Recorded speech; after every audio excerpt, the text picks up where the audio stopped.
You have clicked on this video because you want to find out the truth if keto diet is the real deal for fat loss and if it is good for you long term. Drop us a like and let's get started. The keto diet has been gaining popularity in recent years as a weight loss strategy. It involves consuming a high-fat, moderate protein, and very low-carbohydrate diet, which puts your body in a state of ketosis, where it burns fat for energy instead of carbohydrates.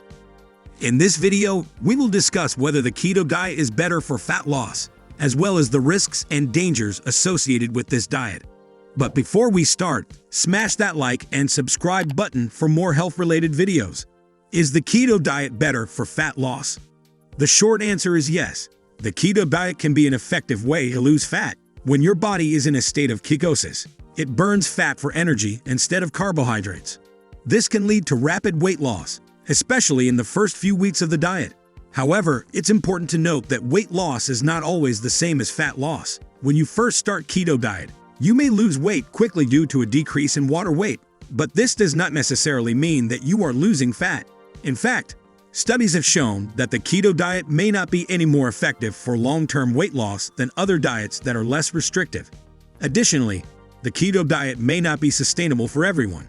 It can be difficult to follow a very low-carbohydrate diet for an extended period, and it may lead to feelings of deprivation and disordered eating habits. Risks and dangers of the keto diet. While the keto diet may be effective for fat loss, there are also risks and dangers associated with this diet. Here are some of the most common risks and dangers. Nutrient deficiencies. The keto diet restricts many high-carbohydrate foods that are rich in essential vitamins and minerals. This can lead to nutrient deficiencies, especially if you are not careful to include a variety of nutrient-dense foods in your diet. Constipation.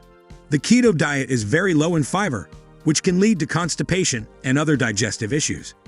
Keto flu. When you first start the keto diet, you may experience symptoms such as headaches, nausea, and fatigue. This is sometimes referred to as the keto flu, and it usually goes away after a few days. Electrolyte imbalances. The keto diet can cause changes in electrolyte levels, which can lead to symptoms such as fatigue, muscle cramps, and irregular heartbeat. Increased risk of heart disease. The keto diet is high in saturated fat, which has been linked to an increased risk of heart disease. Increased risk of kidney stones. The keto diet can lead to an increased risk of kidney stones due to the high intake of animal protein. Disordered eating habits. The restrictive nature of the keto diet can lead to disordered eating habits, such as obsessing over food and feeling guilty for eating certain foods. Conclusion. In conclusion, the keto diet can be an effective way to lose fat, but it is not necessarily better than other diets for long-term weight loss. Additionally, the keto diet comes with risks and dangers, including nutrient deficiencies, constipation, electrolyte imbalances, an increased risk of heart disease and kidney stones, and the potential for disordered eating habits. Before starting the keto diet, it's important to talk to your healthcare provider to determine if it's a safe and appropriate option for you. If you do decide to try the keto diet, it's important to do so under the guidance of a healthcare professional and to prioritize nutrient-dense foods to avoid nutrient deficiencies. Thank you for watching our video. We hope you have found this insightful for you. If you have, feel free to drop us a like and subscribe to our channel for more lifestyle comparisons. Also, feel free to check out our other videos.